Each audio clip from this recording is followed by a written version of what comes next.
Bien, estimados estudiantes, vamos a explicar el tema relacionado con el proceso de elaboración de la cerveza a partir de la malta de cebada. Recordarán que en el tema 2 hemos visto todo el proceso de elaboración de la malta. Entonces vamos a partir de la malta ya preparada. Primero tenemos la preparación del mosto, que es una serie de etapas hasta llegar a obtener el mosto listo para la inoculación. En el diagrama de flujo que tienen en el texto pueden ver todas las operaciones secuenciales que se llevan a cabo de todo el proceso en realidad y por supuesto de esta fase que es la preparación del mosto. Lo que primero se hace es triturar la malta. Una vez que tenemos la malta ya seca, etcétera, limpia y todo aquello, entonces se procede a triturar la malta para que ponerla en contacto con el agua para extraer los principios solubles de la misma. Entonces, normalmente a esta trituración o fragmentación, si quieren, es un tanto grosera, no es una molienda. La molienda, si bien puede, digamos, mejorar la extracción de los componentes solubles de la malta, pero en realidad lo que dificulta es el proceso de filtración. Entonces, por eso se hace una trituración grosera.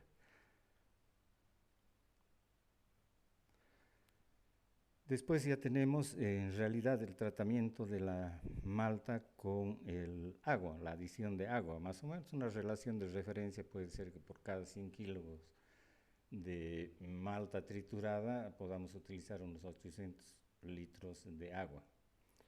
Ahora, obviamente, durante este proceso del tratamiento de la malta con agua, es una etapa bien controlada. Hay que controlar el pH, hay que controlar la temperatura y hay que controlar el tiempo necesario para que puedan desarrollarse las diferentes actividades que llevan a cabo las enzimas, ¿no es cierto? Entonces, en este macerado es fundamental porque en él se desarrolla más bien el proceso de hidrólisis del almidón, es decir, la transformación del almidón en azúcar y también la degradación de las proteínas a través de un proceso de proteólisis, ¿no es cierto? Entonces, por eso es importante, sabemos que todas las enzimas en realidad trabajan bajo determinadas condiciones de temperatura y pH primero. Y el tiempo básicamente es el que consideramos que la reacción, por ejemplo, de las amilasas, que son las encargadas de transformar el almidón en azúcar, se lleve a cabo en un determinado tiempo, que se llama normalmente descanso. Entonces vemos acá que, por ejemplo, para las alfa-amilasa la temperatura óptima es de 72 a 76, es decir, cuando desarrollan su máxima actividad. Y un pH comprendido entre 5,3 a 5,8.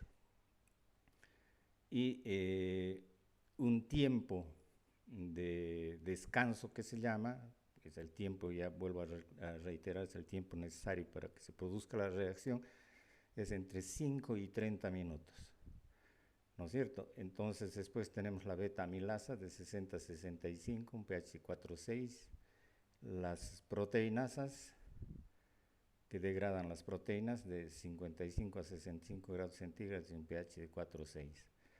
La proteólisis se desarrolla en un periodo de 10 a 16 minutos y la beta-amilasa de 5 a 20. Entonces, básicamente todo el tiempo que dura más o menos son alrededor de 70 minutos el proceso de desarrollo de la maceración, ¿no es cierto? Entonces, esto es sumamente importante tomar en cuenta a la hora de realizar el tratamiento de la malta con agua, vale decir el macerado. Hay que controlar el curso del pH, la temperatura y el tiempo que hay que sostener las diferentes temperaturas para que se produzcan las reacciones respectivas. Una vez que concluimos con esto, indudablemente hay que filtrar. Entonces, en la filtración vamos a separar todo lo que significan los sólidos o los residuos insolubles que provienen de la trituración de la malta, ¿no es cierto?, y el tratamiento en agua. Eso recibe el nombre normalmente de heces o bagazo. La separación se la realiza en una cuba filtrante, preparando primero un lecho filtrante que se forma justamente con el bagazo. Y posteriormente ese lecho filtrante nos permite filtrar el mosto, ¿no es cierto?, para poder eliminar esos bagazos que se aprovechan posteriormente para la elaboración de piensos para ganado. Después de realizar esta filtración, se procede a la cocción del mosto con la incorporación del lúpulo y por ahí los adjuntos también. El mosto filtrado se lleva, hay dos procesos en realidad, en proceso continuo y discontinuo. En proceso discontinuo, el mosto se hace cocer en calderas a temperatura de ebullición, más o menos 100 grados centígrados, durante 1 hora y media a 2 horas, en presencia del lúpulo. Entonces, durante este periodo de cocción del mosto, con la incorporación del lúpulo, se consiguen varios beneficios. Primero, por la temperatura y el tiempo de duración, podemos decir que conseguimos la esterilización del mosto, ya que los microorganismos presentes a estas temperaturas no existen, vale decir que se eliminan. Después, y lo fundamental tal vez, el propósito de esta cocción es la extracción de las sustancias amargas, es decir, las características de sabor y aroma que le imparten a la cerveza esas características organolépticas clásicas. Después podemos señalar secundariamente como que se evapora parte del agua, así se puede conseguir un equilibrio, es decir, una densidad adecuada del mosto. Y las proteínas no estables al calor también precipitan. Si recuerdan, cuando estudiamos el lúpulo, veía que teníamos varios beneficios, ¿no es cierto? Entonces, aquí la presencia del lúpulo justamente se extrae y aporta el lúpulo todos estos beneficios al proceso de elaboración de la cerveza. También existen métodos continuos en los que se utiliza intercambiadores de calor que trabajan a altas temperaturas, desde unos 75 grados que culmina el proceso de maceración, se sube paulatinamente la temperatura hasta llegar a unos 140 grados durante tiempos cortos, como que unos 5 minutos. Entonces, consiguiéndose todas estas transformaciones que hemos señalado, la destrucción inclusive de esporas por las altas temperaturas, y obviamente se reducen los espacios, se bajan los costos, se acelera el tiempo, porque de 1 hora y media a 2 horas, comparando con los 5 minutos, realmente hay diferencia. Entonces, inclusive hasta el rendimiento de la extracción del lúpulo más o menos se mejora en un 10%. Eso quiere decir que se puede ahorrar un 10% del lúpulo. Una vez que tenemos ya todo esto listo, una vez que tenemos el mosto ya después de la cocción, bajamos la temperatura a la temperatura adecuada de fermentación y procedemos a la inoculación de los fermentos y procedemos a la fermentación propiamente dicha, ¿no es cierto? Entonces, para el inicio de la fermentación hay que regular el pH. Normalmente el pH para una buena fermentación está más o menos entre los 5,1 a 5,2 de pH. Esta es la acidez, digamos, ideal para la acción de las levaduras añadidas, ¿no es cierto? Entonces, durante este proceso que es netamente biológico, ¿no es cierto?, hay una transformación del azúcar en alcohol. ¿A través de qué? De la actividad anaeróbica de las levaduras, que toman justamente el oxígeno de los azúcares, transformándolas en alcohol y dióxido de carbono, según la reacción que están viendo en la diapositiva. Ahora, la temperatura de fermentación va a depender básicamente del tipo de levadura que utilicemos. Ya sabemos que hay dos tipos de levaduras, de fermentación alta y de fermentación baja. Nosotros estamos siguiendo el proceso de elaboración de la cerveza tipo lager, por cuanto la fermentación se va a desarrollar a una temperatura de 4 a 11 grados centígrados, ¿no es cierto? Ahora, en la fermentación hay dos fases, una fermentación primaria, que es la fase donde prácticamente casi todo el alcohol o todo el azúcar se transforma en alcohol y dióxido de carbono. Esta etapa dura entre 8 a 10 días. Y Una vez que concluye esto, entonces la cerveza pasa a la segunda fase o fermentación secundaria, que se lo realiza a temperaturas bajas, entre 0 a -2 grados centígrados, inclusive. Entonces el periodo de maduración varía de 1 a 6 meses, dependiendo del tipo de cerveza que uno quiera obtener. Ahora, durante este proceso, todas las proteínas que precipitan a temperaturas bajas, entonces se precipitan durante esta fase. Concluye el proceso de fermentación, porque en la fermentación, en la primera fase o fermentación primaria, todavía tenemos una cerveza verde, que se llama, que tiene un sabor todavía vasto.